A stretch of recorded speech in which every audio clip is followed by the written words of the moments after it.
Breaking news చూస్తున్నాం. తిరుపతి జిల్లా రేణిగుంటలో దారుణం చోటు చేసుకుంది. ఓ మైనర్ బాలికపై ఇద్దరు వ్యక్తులు ఉన్మాదానికి పాల్పడ్డారు. లైంగిక దాడికి పాల్పడిన ఇద్దరిపై పోలీసులు ఫోక్సో చట్టం కింద కేసు నమోదు చేశారు.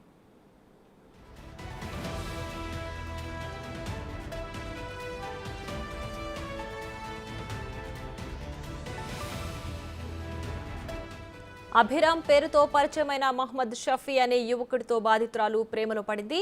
బాలికకు దెయ్యం పట్టిందని ఆమె తల్లిదండ్రులకు కొందరు సలహా ఇచ్చారు.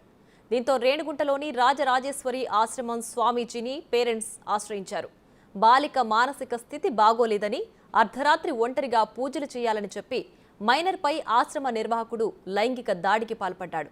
స్వామీజీ వ్యవహారాన్ని పేరెంట్స్కి కాకుండా ప్రియుడు మహమ్మద్ షఫీకి సదరు మైనర్ బాలిక చెప్పింది.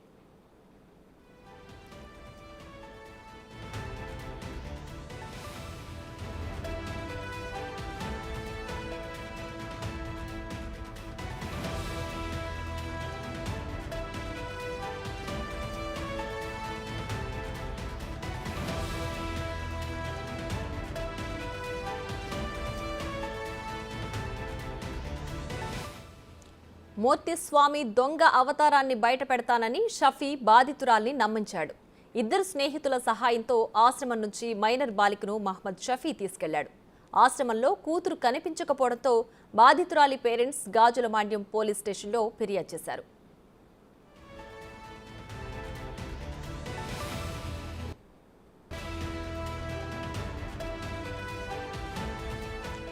మైనర్ బాలికను నెల్లూరు, హైదరాబాద్, మంచిర్యాలకు తీసుకెళ్లి లైంగిక దాడికి పాల్పడ్డాడు షఫీ. షఫీ తీరుపై అనుమానం వచ్చిన మైనర్ అతని ఆధార్ కార్డుని పరిశీలించింది. తాను ప్రేమించింది అభిరామ్ని కాదని మహమ్మద్ షఫీ అని తెలుసుకుని పేరెంట్స్కు సమాచారం ఇచ్చింది బాలిక. మోసపోయిన తీరును తల్లిదండ్రులకు చెప్పుకుంది.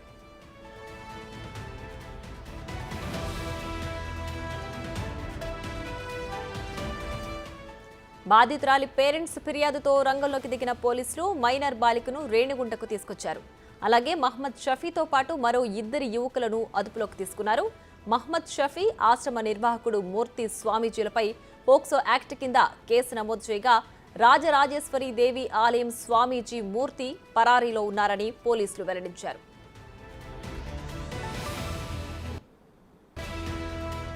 ఇక ఇదే అంశానికి సంబంధించి మరింత సమాచారం దామోదర్ ఫోన్ లైన్ అందిస్తారు. దామోదర్, చెప్పండి, బాలిక ప్రస్తుతానికి ఆ స్వామీజీ ఎక్కడున్నారు? బాలిక చెప్పిన వివరాలు ఏంటి? దీనికి సంబంధించి పూర్తి డీటెయిల్స్ ఏంటి?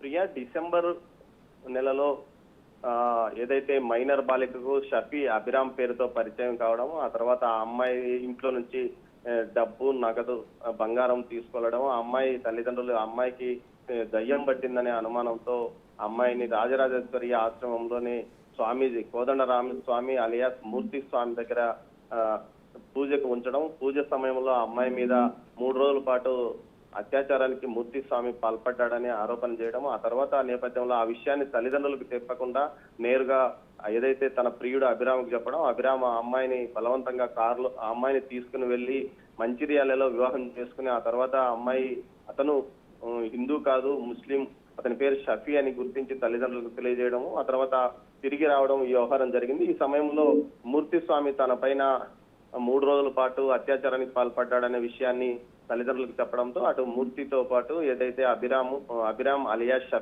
షఫీతోనూ అతని స్నేహితుల మీదను కేసు పెట్టారు. దీనికి సంబంధించి షఫీతో పాటు అతని స్నేహితులను పోలీసులు అరెస్ట్ చేశారు. ఏదైతే మూర్తి స్వామి అలియాస్ కోదండరామ స్వామి అలియాస్ మూర్తి స్వామి కోసం పోలీసులు గాలిస్తుండగానే ఈ మధ్యలో ఈ విషయం తెలుసుకున్న మూర్తి స్వామి మారిషస్ కి వెళ్ళాడు. మారిషస్ లో కూడా అతనికి ఒక ఆశ్రమం ఉంది. అక్కడ కూడా దయ్యాలను వదిలిస్తానంటూ ఆయన అక్కడ ఒక ఆశ్రమం పెట్టుకున్నాడు. తమిళనాడుతో పాటు అదేవిధంగా ఏదైతే హైదరాబాద్ లోనూ మూర్తి స్వామికి మంచి సంబంధాలు ఉన్నాయి. సినీ ప్రముఖులతో పెద్ద ఎత్తున ఆయన ఆశ్రమానికి సినీ ప్రముఖులు వస్తుంటారు. దీంతో పాటు కొంతమంది రాజకీయ నాయకులు కూడా మూర్తి స్వామి ఆశ్రమానికి వస్తుంటాడు. గతంలో ఇతని తండ్రి ఈ ఆశ్రమాన్ని స్థాపించాడు.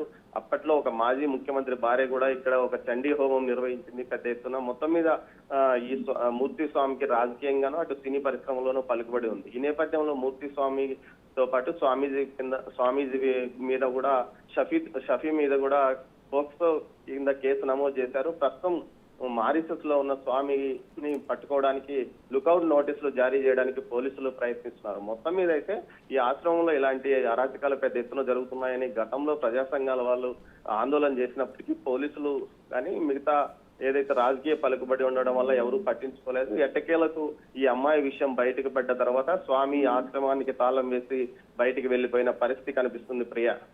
Right Damodar, thanks for the updates.